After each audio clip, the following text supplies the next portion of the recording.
আমাদের হাতে মুক্তির পতাকা।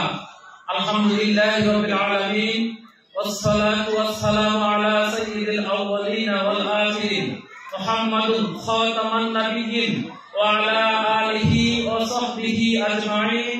আম্মা বা'দ, ফাআউযু বিল্লাহি মিনাশ শাইতানির রাজীম।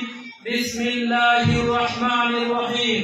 ওমান আহসানু قولا ممن دعا إلى الله وعمل صالحا وقال إنني من المسلمين। দক্ষিণ পূর্ব এশিয়ার বৃহত্তর রাজনৈতিক সংগঠন বাংলাদেশ জামাত ইসলামী তিতাস উপজেলা কলিকান্দি ইউনিয়ন অন্তর্গত ৩ নং ওয়ার্ড কর্তৃক আয়োজিত আজকের এই নির্বাচনী সমাবেশে উপস্থিত সম্মানিত সভাপতি, মঞ্চে উপবিষ্ট মাননীয় প্রধান অতিথি, মাননীয় বিশেষ অতিথি, সুধীবৃন্দ, আমন্ত্রিত অতিথিবৃন্দ, সাংবাদিক বন্ধুগণ, সকলকে জানাচ্ছি আমার সালাম। আসসালামু আলাইকুম ওয়া রাহমাতুল্লাহি ওয়া বারাকাতুহু। মহান মনিবের দরবারে লাখো কোটি শুকরিয়া আদায় করছি যে মনিব আমাদেরকে আজকে এই সমাবেশে উপস্থিত হওয়ার তৌফিক দান করেছেন। আলহামদুলিল্লাহ। দুরূদ কোটি সালাম প্রেরণ করছি বিশ্ব মানবতার মুক্তির দূত সাইয়্যিদুল মুরসালিন রাহমাতাল লিল আলামিন, যার আদর্শকে অনুসরণ করলে দুনিয়ায় শান্তি এবং আখিরাতে মুক্তি পেতে পারি। সাহাবাদের রূহের মাগফিরাত কামনা করছি। তারই সাথে সাথে বাংলাদেশের বুকে ইসলামের পতাকাকে উজ্জীবমান করার জন্য যাদের বুকের তাজা রক্ত দিয়ে আজকে শহীদ হয়েছেন তাদের রূহের মাগফিরাত কামনা করছি। সংগ্রামী সাথী বন্ধুগণ, আমাদের কথা একটাই, আল্লাহর আইন চাই, সৎ লোকের শাসন চাই। বাংলাদেশ জামাত ইসলামী আগামীতে সরকার গঠন করবে, এটা দিনে দিনে স্পষ্ট হয়ে যাচ্ছে। ইতিমধ্যে 7টি কারণ আমরা উল্লেখ করতে পারি বাংলাদেশ জামাত ইসলামী আগামীতে দেশের সরকার গঠন করবে ইনশাআল্লাহ।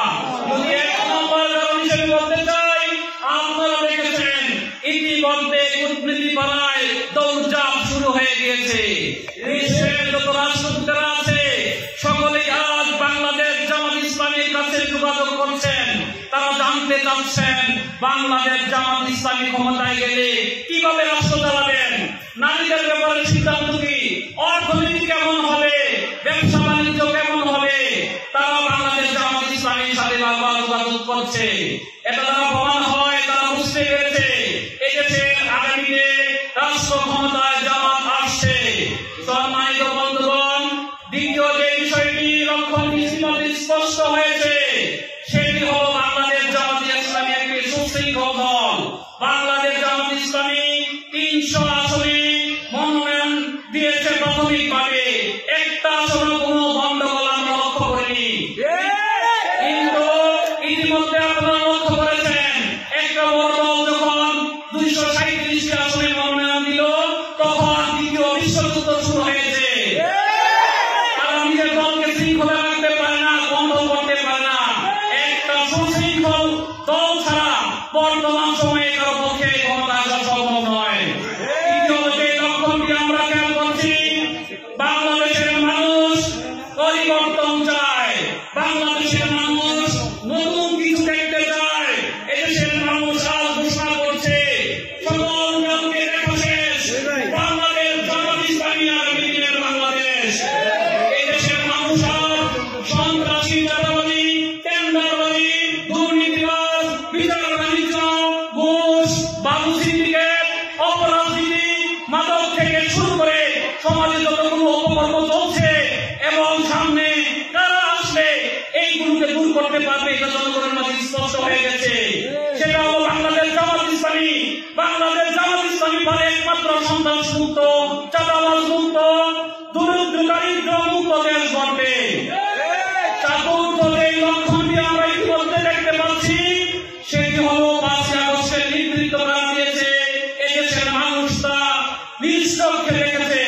বাংলাদেশ জামাত ইসলামী, বাংলাদেশ ইসলামী ছাত্র শিবিরের নেতৃত্বে এই দেশে 5ই আগস্টের যে আমাদের আন্দোলন সংঘটিত হয়েছে সেটা বাংলাদেশ জামাত ইসলামী বিশাল ভূমিকা পালন করেছে। সম্মানিত সম্মানিত উপস্থিতি, আরেকটি বিষয় যদি আমরা লক্ষ্য করি, এই আওয়ামী লীগ শাসনের 17 বছরের ইতিহাস আমার ভাইয়ের রক্তে রাজপথ রাঙানোর ইতিহাস। এই 17 বছর কারা জীবন দিয়েছে, কারা রক্ত দিয়েছে, কারা গুমের শিকার হয়েছে, এই দেশের মানুষরা নিজ চোখে দেখেছে। নিঃসন্দেহে বাংলাদেশ জামাত ইসলামী নেতৃবৃন্দ তারা কোনো কিছু তোয়াক্কা না করে তাদের সাথে আপোষ না করে তারা হাসতে হাসতে রাষ্ট্রবাসী বলি করাই দিয়েছে, কিন্তু তারা বাতিলের সাথে তারা মাথা নত করেনি। এই নির্যাতিত নিপীড়িত মানুষের প্রতি এদেশের মানুষের দয়া জাগ্রত হয়েছে। এদেশের মানুষ